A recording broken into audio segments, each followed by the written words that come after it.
So we've been taking a look at how a cell makes proteins. And again, basically the information on how to make a protein is found in the cell's DNA. Making a protein, though, involves two steps. The first step involves reading the information on DNA in order to construct a messenger RNA molecule, and that process is called transcription. And the second step of making a protein involves using the information on messenger RNA in order to then string together amino acids to make a protein, and that process is called translation. We've showed you what all is required in order to do transcription, and we also showed you what all is needed in order to do translation. It turns out, though, that after a cell has completed stringing together a bunch of amino acids to make a protein, things have to happen then to this string of amino acids before that protein can be a fully functioning protein. And so what we'll show you next is what all does a cell do to this protein after it's been made in order to make it a fully functioning protein. And so to differentiate between just a string of amino acids that's not functional yet versus a fully functional protein, typically what a protein is called right after translation is finished. It's called an immature protein or a polypeptide. Again, immature meaning that it's just the amino acids that make it have just been strung together, and the protein hasn't been modified yet so that it's not fully functioning. And again, what we're going to do is show you what all happens to, or what all a cell does with a string of amino acids in order to make it not an immature protein, but a fully functioning mature protein. And so here we'll show you three common things that a cell ends up doing to its polypeptide in order to make it a fully functioning protein. So in this picture, this shows a ribosome and then a messenger RNA, and then here is the string of amino acids that it's making based off of the information on that messenger RNA. One of the things that a cell does with the string of amino acids in order to make it a functioning protein is that it adds carbohydrates to it in a process called glycosylation. So generally whenever you see this prefix glyco, that refers to sugar. So this term glycosylation means that a sugar was added to something.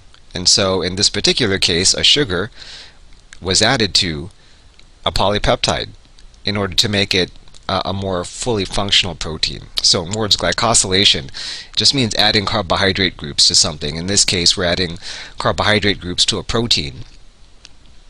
Other things that could happen to a protein, a polypeptide, in order to make it a fully functioning protein is that actually sometimes a cell ends up cutting up this string of amino acids.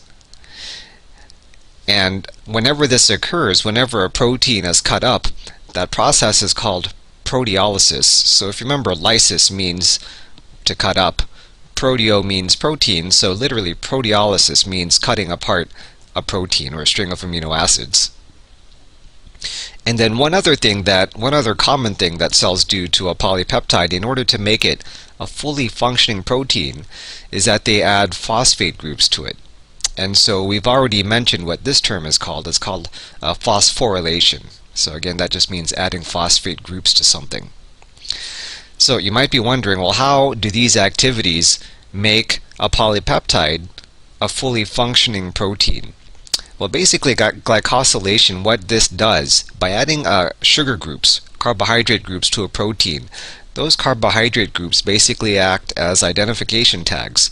So for example, if this is a protein that's going to be secreted by a cell, by having these carbohydrate groups on there, it kind of lets other cells in the body know what this protein is going to do. It lets other cells in the body identify this protein as something that's made by our own body instead of, for example, by bacteria or viruses, something that might be potentially harmful.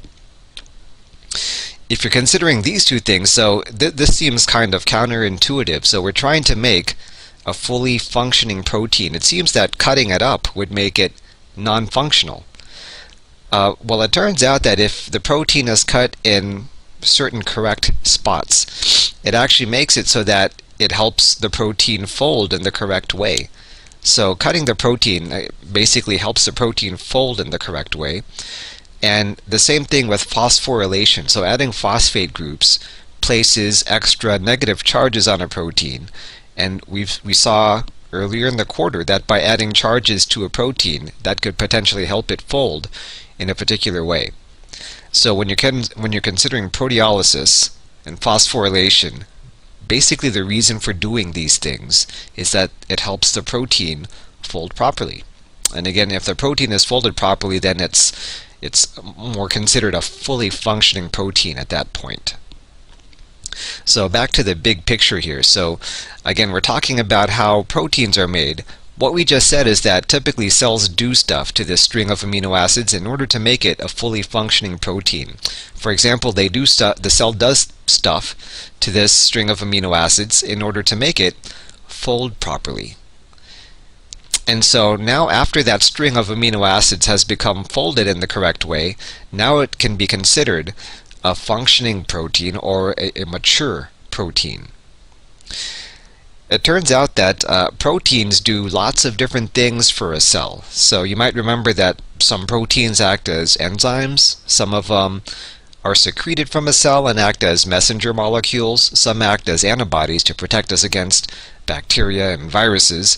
Some proteins act as pores that let things through the membrane of the cell. So proteins can do lots of different things, which means that proteins are found in lots of different places, right? Enzymes are found in different spots in the cell.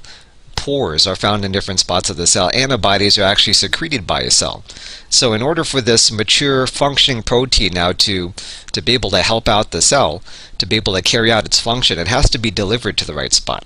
So that's what happens next. It has to be delivered to the appropriate location, either within the cell or it's secreted from the cell if that's what its function is. And so what we'll do next is show you what all is involved in helping to deliver a protein to its appropriate location within the organism. We'll mention right off the bat that the thing that plays a big role in helping to deliver the protein to where it belongs is something called a signal sequence.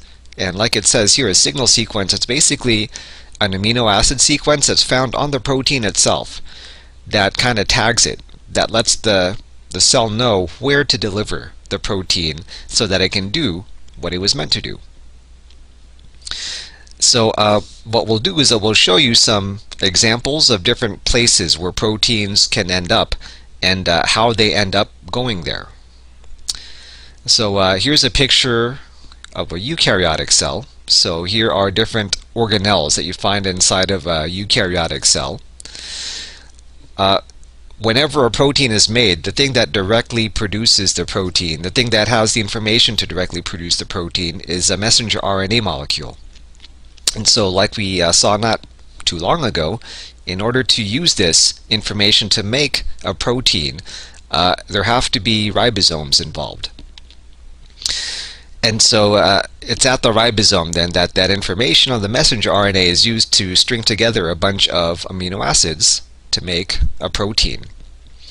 It turns out that there are some proteins that don't have a signal sequence on them. So for example, this one does not have a signal sequence on it. And so whenever that's the case, if a cell ends up making a protein that has no signal sequence on it, here's what happens to it. When it ends up folding, again, if it has no signal sequence on it, what that does is that it causes the protein to stay in the cytoplasm. Right? So there are some proteins that maybe act as enzymes that do something in the cytoplasm of the cell. Maybe it's a structural protein that will help maintain the shape of the cell, and those are found in the cytoplasm.